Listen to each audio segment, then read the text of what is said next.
예, 오늘은 다니엘 시리즈 12번째 시간입니다. 사자굴보다 강한 기도라는 제목으로 우리 함께 은혜를 나누겠습니다. 여러분, 지난 시간 우리는 벨사살의 인생이 하나님의 저울 위에 놓이는 그런 장면을 보았죠. 이 세상의 저울에서는 이 벨사살, 이 바빌론 왕, 대단한 왕이었지만 하나님의 저울에게서는 무게가 부족했습니다. 그리고 다니엘 5장은 아주 짧고 담담한 한 문장으로 끝났습니다. 그날 밤 바빌론 왕 벨사살이 살해되었다. 이렇게 끝났죠. 이 한 제국의 왕이 그렇게 한 줄로 끝났습니다. 그런데 여러분, 이 한 줄 사이에 사실은 엄청난 변화의 역사가 있었습니다.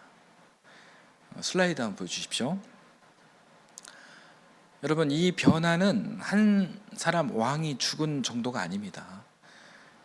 바빌론 제국이 무너지고 이 새로운 제국 페르시아의 시대가 시작된 것입니다. 역사적으로 이 바빌론이 페르시아 세력에게 무너진 때는 기원전, 그러니까 주전 539년입니다. 여러분, 다니엘 1장에서 다니엘이 처음 이 바빌론으로 끌려온 시점이 언제냐면 주전 기원전 605년경으로 이렇게 보거든요. 그러면 605 빼기 539 이렇게 하면 벌써 얼마나 시간이 흘렀습니까? 66년의 그 세월이 흐른 거예요. 여러분, 우리가 1장에서 보았던 다니엘을 한번 기억해 보십시오. 그는 어땠습니까? 바빌론으로 끌려온 소년이었어요. 그런데 이제 6장의 다니엘은 더 이상의 어린 소년이 아닙니다. 정확히 나이를 성경에서 이렇게 이야기하지는 않지만 포로를 끌려왔을 당시 나이를 생각하면 이제 66에서 한 70세 정도, 아니 77세에서 한 80세 정도, 이제 그 정도 노년이 되었다라고 볼 수 있는 것이죠. 소년 다니엘이 6장에 들어서면서 노년의 다니엘이 되었다는 것입니다. 여러분, 그 긴 세월 동안 얼마나 많은 일이 있었습니까? 자, 느부갓네살이 등장했다가 사라졌습니다. 그리고 여러 왕이 지나갔어요. 그리고 벨사살의 마지막 밤도 지켜보았습니다. 그리고 마침내 자신을 포로로 끌고 갔던 강대한 그 제국, 이 바빌론이, 이 제국 자체가 이제 역사 속에 사라졌습니다. 굉장한 사건이죠. 여러분, 세계 제국의 흐름을 보면 이 바빌론 다음에 이제 페르시아가 이렇게 등장하거든요. 그러니까 이것은 단순히 왕 한 사람이 바뀐 정도가 아니라 이 세계사의 판도가 바뀌는 그런 엄청난 그런 대격변의 그 사건입니다. 그런데 다니엘서는 어떻습니까? 이 거대한 격변을 그냥 5장에서 6장으로 이렇게 넘기면서 아주 담담하게 정리가 되었죠. 아마도 이 다니엘서의 관심은 이 제국 교체의 관심보다 그렇게 제국이 바뀌는 가운데에서도 하나님은 여전히 다스리시고 또 그 다니엘의 그 믿음은 계속 그렇게 이어지고 있다, 이런 사실을 이야기하는 것이 이 다니엘서의 그런 관심이었고 목적이었기 때문일 것입니다. 우리가 이제 그 목적대로 다니엘서를 이해하되 우리는 이 세계사의 판도가 바뀌는 역사적 흐름도 우리 같이 보면서 우리 다니엘 6장으로 한번 본격적으로 들어가 보도록 하겠습니다. 여러분, 이제 새로운 세력이 등장하죠. 앞서 말씀드린 대로 이제 페르시아 제국의 시대가 됩니다. 다니엘서는 그 새로운 통치자로 이제 다리오를 소개하고 있습니다. 메데 페르시아 제국의 왕 다리오, 이렇게 소개하고 있습니다. 이렇게 왕만 바뀐 것이 아니라 제국이 바뀌었습니다. 정치 질서가 바뀌고 또 권력의 중심이 바뀌고 어제까지 이 세계를 호령하던 사람들이 역사 뒤편으로 이렇게 사라졌습니다. 그런데 놀라운 것은 이 제국은 이렇게 바뀌었는데 이 다니엘의 믿음은 바뀌지 않았다는 것입니다. 소년 시절 이 바빌론의 왕의 음식을 거절하며 담대하게 하나님을 선택했던 다니엘이 이 60여 년의 세월이 지난 노년에도 여전히 이 다니엘의 선택은 하나님이었다라는 거예요. 왕은 계속 바뀌었지만 이 다니엘이 바라보는 하나님은 한 번도 바뀐 적이 없습니다. 그리고 무엇보다도 하나님도 변하지 않으셨습니다. 바빌론이 강할 때도 하나님은 하나님이셨고, 이 바빌론이 무너졌을 때에도 하나님은 여전히 하나님이십니다. 여러분, 이것이 다니엘서가 지금 우리에게 계속해서 말해주고자 하는 장면이에요. 여러분, 이 장면을 다니엘서가 끝날 때까지 여러분 꼭 기억해 주시길 바랍니다. 하나님은 여전히 하나님이시다. 제국은 바뀌어도 하나님은 바뀌지 않는다. 하나님은 한결같으시다. 이 흐름을 여러분 꼭 기억해 주십시오. 그렇습니다. 이 시대는 변해도 믿음의 중심은 변하지 않아야 합니다. 그런데 이제 이 노년의 다니엘에게 또 하나의 거대한 시험이 찾아옵니다. 여러분, 우리의 삶도 언제나 시험의 연속이죠? 하나님이냐 세속이냐, 이 시험의 계속 연속입니다. 여러분, 이 시험을 잘 치르고 계십니까? 다니엘의 시험도 계속됩니다. 근데 여러분, 이번 시험은 쉽지가 않습니다. 어렵습니다. 어떤 시험이냐면 기도하면 죽습니다. 그러나 기도를 멈추면 살 수 있습니다. 이 시험이에요. 그런데 다니엘은 기도를 멈추지 않았습니다. 왜 그랬을까요? 이 다니엘에게 기도는 여러분 필요할 때 사용하는 종교적인 기술이 아니었기 때문이에요. 기도는 하나님과의 관계였고, 또 자신이 과연 누구에게 속한 사람인지를 보여주는 믿음의 고백이었습니다. 여러분, 오늘 말씀을 통해서 세 가지를 함께 살펴보겠습니다. 첫 번째는 믿음은 평범한 일상에서 준비됩니다. 그리고 두 번째는 기도는 살기 위한 기술이 아니라 하나님에 대한 충성입니다. 그리고 세 번째는 의를 위하여 박해받는 사람이 하나님 나라의 복을 누립니다. 여러분, 이 세 가지를 오늘 함께 살펴보겠습니다. 먼저 첫 번째 주제를 보겠습니다. 믿음은 평범한 일상에서 준비됩니다. 자, 새로운 왕 다리오는 나라를 다스리기 위해 120명의 지방 장관을 세우고 그들 위에 상관 3명의 총리를 둡니다. 여러분, 그 세 사람 가운데 한 명이 바로 다니엘이에요. 굉장한 고위직을 갖고 있는 다니엘입니다. 그런데 이 3명 중에 다니엘이 가장 뛰어났습니다. 압도적으로 뛰어났습니다. 3절 한번 읽어볼까요? 자, 같이 읽어보겠습니다. 다니엘은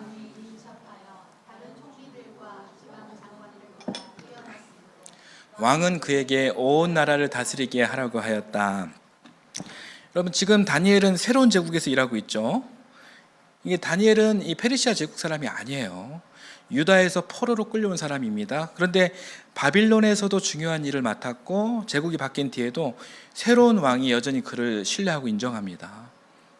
이런 경우가 여러분 흔치 않죠. 이 대목을 보면서 다니엘의 기본적인 성품을 우리가 보게 될 수 있습니다. 생각할 수 있습니다. 이 다니엘의 신앙은 예배 시간에만 좋은 신앙이 아니었습니다. 실제 삶에서도 굉장히 신뢰받는 그런 사람이었던 것이에요. 그런데 그 신뢰받는 이 다니엘에게 왕이 온 나라를 이렇게 맡기려고 하자 다른 사람들이 어떻습니까? 질투하는 거예요. 시기합니다. 이 3명 중에 2명의 총리들과 그리고 그에 매수된 이 지방 장가들이 다니엘을 시기하면서 약점을 찾기 시작합니다. 어떤 약점이냐면 공적인 일을 잘못 처리한 것은 없는가, 그리고 사적 유혹한 것은 없는가 등등 이런 부정부패를 찾아보는 거죠. 그런데 아무리 찾아봐도 나오는 것이 없어요. 6장 4절을 보면 아무런 약점과 실수가 없었다 이렇게 성경은 증언합니다. 여러분, 대단하지 않습니까? 여러분, 이 말이 다니엘이 죄가 없는 완전한 인간이었다는 뜻이 아니라 적어도 다니엘은 자기 자신에게 맡겨진 공적인 일에서는 정직했다는 뜻입니다. 여러분, 이 신앙은 예배당 안에서만 드리는 것이 아닙니다. 내가 일을 어떻게 하는지, 내가 돈을 어떻게 사용하는지, 내가 약속을 어떻게 지키는지, 사람이 보지 않을 때 어떻게 행동하는지, 내가 권한을 맡았을 때 사람을 어떻게 대하는지, 그런 이 평범한 삶 속에서 여러분 우리의 믿음이 드러나는 것입니다. 이 다니엘의 원수들이 아무리 그의 삶을 뒤져도 아무 문제를 찾지 못했습니다. 그러자 이들이 이런 결론을 내립니다. 자, 6장 5절을 한번 같이 읽어보겠습니다. 그래서 그들은 서로 말하였다. 다니엘이라는 사람에게서는 아무런 고발할 근거를 찾을 수 없다. 그의 하나님의 법과 관련된 문제에서 어떤 구실을 찾지 않고서는 그를 고발할 수 없을 것이다. 이 굉장히 놀라운 말이에요. 그러니까 다니엘의 약점을 찾으려고 했는데 여러분 결국 찾아낸 것이 무엇입니까? 저 사람을 넘어뜨리려면 무엇을 건드려야 된다? 신앙을 건드려야 된다는 거예요. 그러니까 이것밖에 없었던 것입니다. 그래서 그들은 다니엘이 이 사람의 성정을 보았을 때 하늘이 무너져도 반드시 지킬 것 하나를 찾아내서 공격하기 시작합니다. 여러분, 그것이 무엇이었냐면 바로 기도였어요. 여기서 굉장히 중요한 사실은 여러분, 다니엘은 사자굴 앞에서 갑자기 믿음이 좋아진 그런 사람이 아닙니다. 어떤 위기가 닥치니까 갑자기 막 기도를 시작한 사람이 아닙니다. 다니엘은 소년 시절부터 하나님을 섬겼고 그렇게 60년이 넘는 세월을 살아왔습니다. 여러분, 그의 믿음은 하루아침에 만들어진 것이 아닙니다. 우리는 때때로 큰일이 닥쳤을 때 갑자기 강한 믿음이 막 발동하고 생기기를 바라죠. 하나님, 이 위험한 순간에 제가 흔들리지 않게 해주십시오. 이렇게 기도하죠. 물론 이렇게 기도할 수 있습니다. 그러나 위기의 순간에 우리를 붙드는 믿음은 도깨비 방망이처럼 어느 날 갑자기 하늘에서 뚝 떨어지는 그런 것이 아닙니다. 평소에 드린 예배, 평소에 읽은 말씀, 평소에 드린 기도, 평소에 선택했던 정직함, 평소에 하나님 앞에서 살아온 작은 순종들이 쌓여서 위기의 순간에 우리를 붙잡아 주는 것입니다. 그래서 저는 이 다니엘 6장 굉장히 유명한 장이거든요. 뭐 때문에 유명하냐면 사자굴 사건 때문에 유명한 장이에요. 근데 이 사자굴 사건보다 저는 먼저 강조하고 싶은 것은 이 다니엘의 평범한 하루를 강조하고 싶습니다. 여러분, 다니엘에게 이 60여 년 동안 얼마나 많은 평범한 날들이 있었겠습니까? 그런데 다니엘은 힘든 날에도 기도했습니다. 힘들지 않은 날에도 기도했습니다. 왕이 바뀌어도 기도했습니다. 제국이 바뀌어도 기도했습니다. 그리고 마침내 사자굴이 눈앞에 나타났을 때도 이 다니엘은 똑같이 기도한 거예요. 이 평범한 하루에 반복했던 작은 충성이 이 위기의 순간에 굉장한 믿음으로 드러난 것입니다. 그러므로 특별한 시험이 없다고 해서 오늘 우리의 평범한 하루를 여러분 가볍게 여기면 안 된다는 것입니다. 오늘 드리는 이 기도가 제일 중요합니다. 오늘 드리는 이 예배가 가장 중요합니다. 오늘 지키는 이 작은 약속이, 작은 충성이 가장 중요한 것입니다. 오늘 아무도 보지 않는 곳에서 선택하는 정직함이 가장 중요한 것입니다. 그 평범한 하루들이 우리의 믿음을, 굳건한 믿음을 만들어주는 것입니다. 여러분, 기도는 위급할 때만 꺼내 쓰는 그런 비상수단이 아닙니다. 늘 하나님을 바라보며 살아가는 믿음의 호흡이다. 여러분, 이 사실을 꼭 기억해 주시길 바랍니다. 자, 두 번째 주제를 보겠습니다. 기도는 살기 위한 기술이 아니라 하나님께 대한 충성입니다. 이야기를 보면 다니엘을 제거하려는 사람들은 아주 교묘한 방법을 생각해내죠. 왕을 찾아가서 30일 동안 왕 위에 어떤 신이나 사람에게 기도하는 사람은 사자굴에 던져 넣는 법을 만들자, 이렇게 사람들이 제안합니다. 기가 막히죠. 그런데 이것은 왕의 자존심을 건드린 사건이에요. 30일 동안 모든 사람이 오직 당신, 왕만, 임금님만 바라보게 하십시오, 이런 이야기거든요.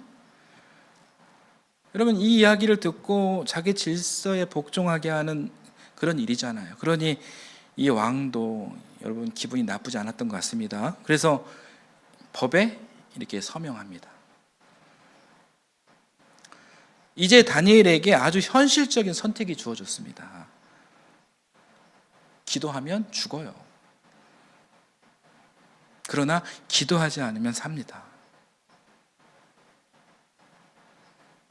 그런데 잘 생각해 보면 30일이에요. 평생 기도하지 말라는 것도 아니고 한 달만 쉬면 됩니다. 마음속으로만 기도하면 됩니다. 창문을 닫고 아무도 모르게 여러분 기도하면 되지 않겠습니까? 하나님도 그 사정을 좀 이해해 주시지 않겠습니까? 그러니까 얼마든지 이런 상황과 조건을 봤을 때 타협할 이유를 만들 수가 있어요. 여러분 그렇지 않습니까? 그런데 여러분 다니엘은 어떻게 합니까? 자, 6장 10절을 한번 읽어볼게요. 다니엘은 왕이 금령 문서에 도장을 찍은 것을 알고도 자기 집으로 돌아가서는 윗방으로 올라갔다. 그 방에는 예루살렘 쪽으로 창문이 나 있었다. 그는 늘 하듯이 하루에 3번씩 그의 하나님께 무릎을 꿇고 기도하며 감사드렸다. 여러분 말씀 잠깐만 보여주세요. 저는 이 말씀에서 특별히 여러분 이 표현을 주목하고 싶습니다. 늘 하듯이, 늘 하듯이. 법이 만들어진 것을 다니엘이 몰랐던 것이 아니죠. 성경은 분명히 증언합니다. 알고도 다니엘은 집으로 돌아갔다, 이렇게 이야기하고 있죠. 그리고 늘 하듯이 기도했습니다. 다니엘은 법이 생겼다고 일부러 창문을 활짝 열고 사람들에게 보여주기 위해 기도한 것이 아니에요. 반대로 두려워서 그동안 하던 기도를 숨긴 것도 아닙니다. 그냥 늘 하던 대로, 늘 하듯이 하루 3번 하나님 앞에 무릎을 꿇었습니다. 그리고 더 놀라운 것은 말씀 10절 마지막 부분을 보면 다니엘이 뭐라고 합니까? 감사드렸다, 이렇게 말합니다.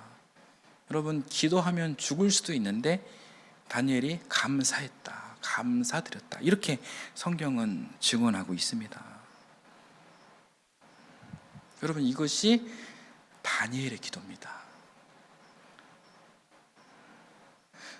우리 교회도 참여하고 있는 여러분 다니엘 기도회 아시죠? 다니엘 기도회. 오늘 말씀을 보니까 다니엘이라는 이름이 기도와 왜 이렇게 잘 어울리는지 참 새삼 느끼게 됩니다. 상황만 좋아서 기도하는 것이 아니라 어떤 상황 속에서도 하나님을 신뢰하며 하나님 앞에 무릎을 꿇고 감사하는 것. 여러분 이것이 오늘 본문이 보여주고 있는 다니엘의 기도입니다. 다니엘은 기도하면 반드시 사자굴에서 구원받을 것이다, 그렇게 여러분 처음부터 계산한 것이 아니에요. 내가 이렇게 열심히 기도하니 하나님께서 반드시 좋은 결과를 주실 거야, 그렇게 거래가 있는 기도도 아니었어요.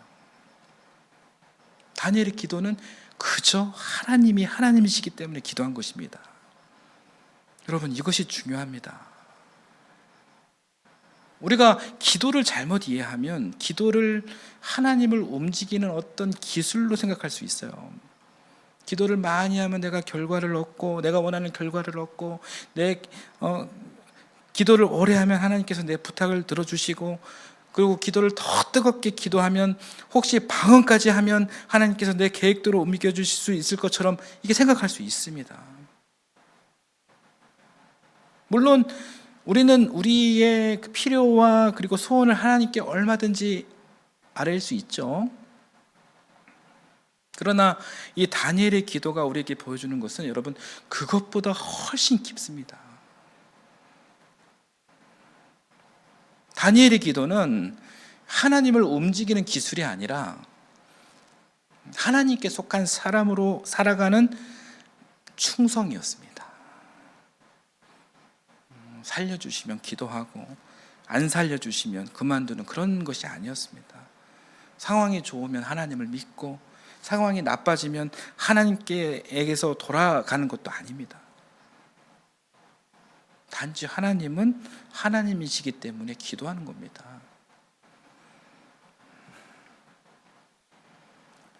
여러분, 지난 시간 우리가 나누었던 수직적인 질서가 여기에서도 드러납니다. 다리오 왕은 다니엘에게 기도하지 말라 이렇게 명령했죠. 그러나 여러분, 왕도 피조물입니다. 왕이 나라를 다스릴 수는 있지만 이 왕이 다니엘의 주님이 될 수는 없는 거예요. 다니엘의 궁극적인 주인은 왕이 아니라 하나님이셨습니다. 그래서 인간의 명령과 하나님의 뜻이 충돌하는 순간 다니엘은 자신이 누구에게 속한 사람인지를 아주 선명하게 분명하게 보여준 것입니다. 물론 우리는 이 사회의 법과 질서를 존중해야 합니다. 그러나 인간의 권력이 하나님께 속한 영역까지 차지하려고 할 때에는 이게 분명한 선이 있어야 되는 거예요. 이 왕은 나라를 다스릴 수 있습니다. 그러나 다니엘의 하나님이 될 수는 없습니다. 다니엘은 여러분 그 선을 잘 알고 있습니다. 그래서 기도했습니다. 결국 다니엘은 붙잡힙니다.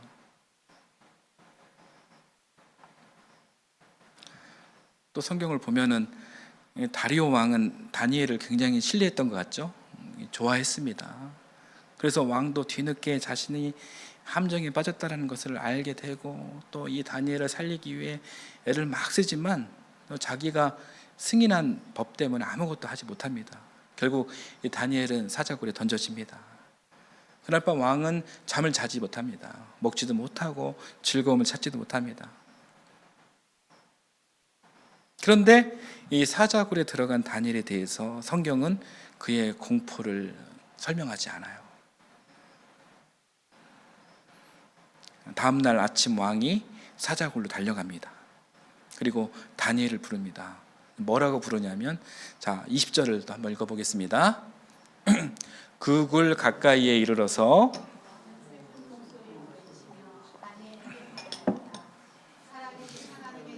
다니엘은 들으시오. 그대가 늘 섬기는 그대의 하나님이 그대를 사자들로부터 구해 주셨소. 자, 말씀 잠깐 보여주세요. 자, 여기에도 참 좋은 표현이 있습니다. 자, 다리오 왕이 뭐라고 얘기합니까? 그대가 늘 섬기는 그대의 하나님, 이렇게 표현하죠. 왕도 알고 있었어요. 다니엘은 위기가 생길 때만 기도하는 하나님을 찾는 그런 사람이 아니라는 것을 이 왕도 아주 잘 알고 있었어요. 다니엘은 늘 하나님을 섬겼던 사람입니다. 그리고 사자굴 안에서 다니엘의 목소리가 들립니다. 하나님께서 천사를 보내셔서 사자들의 입을 막으셨다, 이렇게 말합니다. 여러분, 다니엘의 기도가 사자굴 자체를 없애준 것이 아닙니다. 지금 다니엘은 실제로 사자굴에 들어갔습니다. 여러분, 이 사자굴은 팩트예요. 믿음이 있다고 위기가 사라진 것은 아닙니다. 위기는 팩트예요. 기도했다고 고난을 피하는 것도 아닙니다. 이 고난은 팩트예요. 그러나 여러분, 여기서 더 중요한 팩트가 있습니다. 그 사자굴 안에서 하나님께서 함께 계셨다라는 사실이 더 큰 팩트입니다. 하나님을 믿으면 사자굴을 만나지 않는다라는 것이 아니에요. 하나님은 사자굴보다 크시고 우리가 사자굴 같은 시간을 지날 때에도 하나님께서는 우리를 결코 버리지 않으신다는 것입니다. 그래서 우리가 교훈으로 삼아야 할 것은 기도는 위험을 피하는 보험이 아니다라는 사실입니다. 기도는 이 사자굴 앞에서도 또 사자굴 안에서도 하나님을 하나님으로 인정하는 믿음입니다. 자, 세 번째 주제를 보겠습니다. 세 번째는 예수님의 팔복 이야기입니다. 지난 시간에 마음이 가난한 사람 복이 있다, 그리고 의에 줄이고 목마른 사람 복이 있다라는 말씀 살펴보았습니다. 오늘 세 번째는 마태복음 5장 10절입니다. 한번 읽어보겠습니다. 의를 위하여 박해를 받은 사람은 복이 있다. 하늘나라가 그들의 것이다. 여러분, 이 말씀은 오늘 다니엘의 삶과 굉장히 잘 어울립니다. 여러분, 다니엘이 왜 사자굴에 들어갔습니까? 다니엘이 나쁜 일을 했나요? 나라의 돈을 빼돌렸나요? 권력을 남용했나요? 사람들을 속였나요? 아니죠. 오히려 대단히 충실하게 정직하게 살았습니다. 그의 원수들이 아무리 뒤져도 허물을 찾지 못할 정도로 아주 정직했습니다. 그리고 마지막에는 하나님께 기도했다라는 이유로 사자굴에 들어갑니다. 굉장히 억울한 일이 발생한 것입니다. 옳은 것을 선택했기 때문에 손해를 본 것입니다. 여러분, 이것이 바로 의를 위하여 박해받는다라는 말씀과 연결됩니다. 그러나 여기에서 한 가지는 분명히 해야 할 것이 있는데요, 내가 고집을 부리다가 사람들과 싸우는 것은 박해가 아니에요. 그것은 그냥 고집입니다. 내 성격 때문에 갈등을 일으켜 놓고 나는 믿음 때문에 핍박받는다 이렇게 말해서도 안 되죠. 내가 무례하게 행동을 해놓고 사람들이 나를 싫어한다, 핍박한다, 그것을 마치 신앙의 박해라고 포장해서도 안 되는 겁니다. 예수님께서는 모든 고난이 복되다 이렇게 말씀하신 것이 아니에요. 전제가 있죠. 의를 위하여, 의를 위하여 박해받는 사람이 복되다 이렇게 말씀하십니다. 여러분, 의라는 것은 하나님의 뜻을 말하는 것입니다. 지난주일 제가 설교에서 얼라인먼트 말씀드렸죠. 이것은 하나님 뜻에 내 뜻을 정렬하는 겁니다. 정렬해서 내 뜻이 아니라 하나님 뜻대로 살아가는 것입니다. 여러분, 이것이 바로 의를 위하여 살아간다라는 말씀의 중요한 뜻입니다. 진실을 선택했기 때문에 손해를 보는 것, 정직하게 살았기 때문에 불이익을 받는 것, 약한 사람의 편에 서서 그 사람을 대변했기 때문에 미움을 받는 것, 거짓에 동조하지 않았기 때문에 불편한 사람이 되는 것, 사람들이 막 원하는 그런 말보다 하나님 앞에서 옳은 말을 했기 때문에 손해를 감수하는 것, 여러분, 이런 삶을 이야기하는 것입니다. 참 어려운 일이죠. 우리는 가능하면 이 손해를 보지 않고 신앙생활을 하고 싶죠. 사실 안 그런 사람이 어디 있겠습니까? 그러나 의를 위하여 살아가다 보면은 하나님의 뜻과 그리고 사람들의 기대가 이게 충돌할 때가 있죠. 그 순간이 반드시 있습니다. 그때 우리는 무엇을 선택할 것인가? 그때 우리는 무엇을 선택할 것인가? 결국 이 선택의 여정이 우리 그리스도인들의 인생입니다. 여기에서 다니엘은 하나님을 선택했습니다. 예수님은 그런 사람을 실패한 사람이다라고 말하지 않으십니다. 오히려 이렇게 말씀하십니다. 복이 있다. 하늘나라가 그들의 것이다. 여러분, 여기에서 우리는 하나님 나라의 가치와 이 세상 가치가 얼마나 다른지를 다시 봅니다. 이 세상은 말합니다. 사자굴에 들어갔으면 실패한 것이다. 그러나 예수님은 말씀하십니다. 의를 위하여 박해받는 사람은 복이 있다. 다니엘은 이 세상의 저울로 보면 아주 위험한 선택을 한 거예요. 여러분 30일만 쉬면 돼요. 기도 안 하면 돼요. 조금만 타협하면 그 높은 자리도 계속 유지할 수 있습니다. 목숨도 지킬 수 있습니다.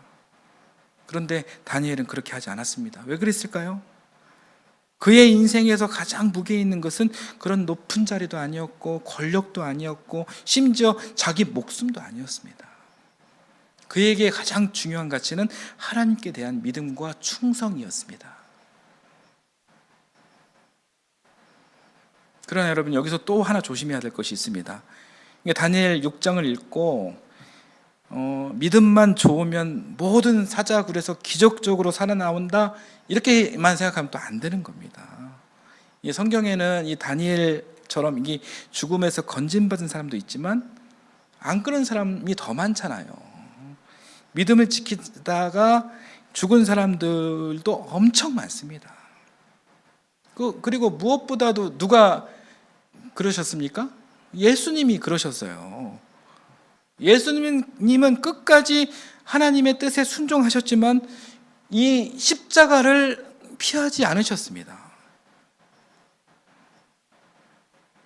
그래서 믿음의 승리는 반드시 이 고난을 피하는 것이 아닙니다. 믿음의 승리는 이 십자가 고난 가운데서도 하나님을 놓치지 않는 거예요. 다니엘에게 하나님께서는 사자 입을 막아주셨습니다. 예수님은 십자가에서 죽으셨지만 하나님께서는 그를 죽음 가운데 그대로 버려두지 않으시고 다시 살리셨습니다. 그러므로 기독교의 소망은 나는 믿으니까 절대 안 죽는다가 아니에요. 죽음조차 우리를 하나님의 손에서 빼앗아 갈 수 없다라는 거예요. 여러분 이것이 바로 고결하고 숭고한 십자가 신앙입니다. 이것이 바로 사자굴보다 강한 믿음이고 사자굴보다 강한 기도입니다. 이 말씀을 정리하겠습니다. 사랑하는 여러분, 오늘 우리는 소년 다니엘이 어느새 노년의 다니엘이 되어 있는 모습을 보았습니다. 60여 년의 세월 동안 왕도 바뀌고 제국도 바뀌었지만 여러분 다니엘의 믿음은 하나도 안 바뀌었습니다. 그 믿음의 비밀을 오늘 본문은 아주 평범한 만으로 보여주고 있습니다. 마지막 슬라이드 보여주십시오. 바로 그것이 늘 하듯이, 따라서 해보실까요? 늘 하듯이. 사랑하는 여러분, 우리에게도 이런 믿음이 있기를 소망합니다.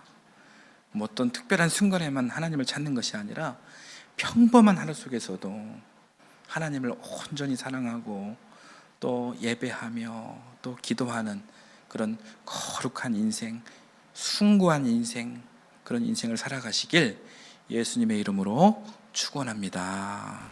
아멘.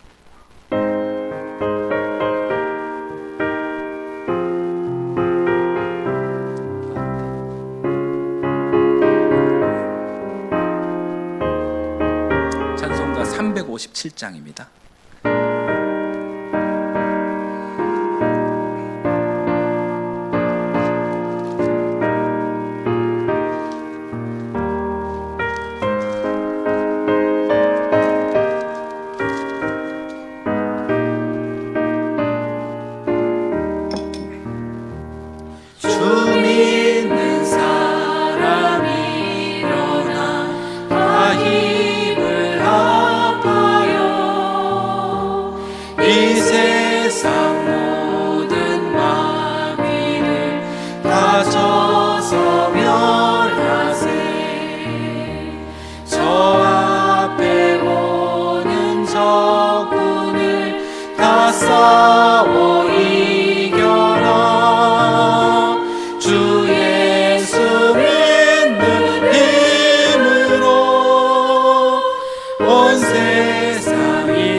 참 믿고 의지하면서 겁없이 나갈 때 주 예수 믿는 힘으로 온 세상 이기네. 믿음이 이기네. 믿음이 이기네. 주 예수를 믿음이 온 세상 이기네.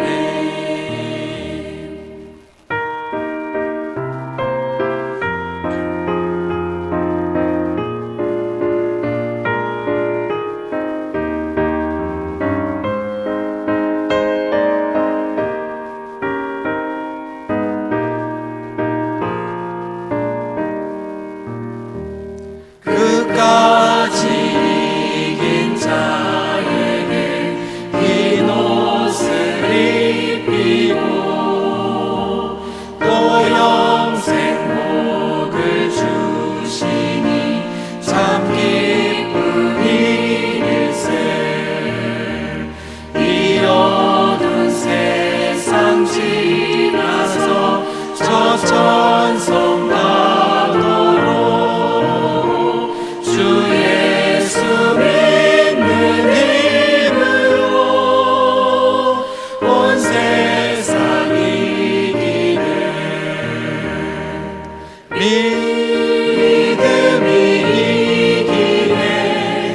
믿음이 이기네. 주 예수를 믿음이 온 세상 이기네.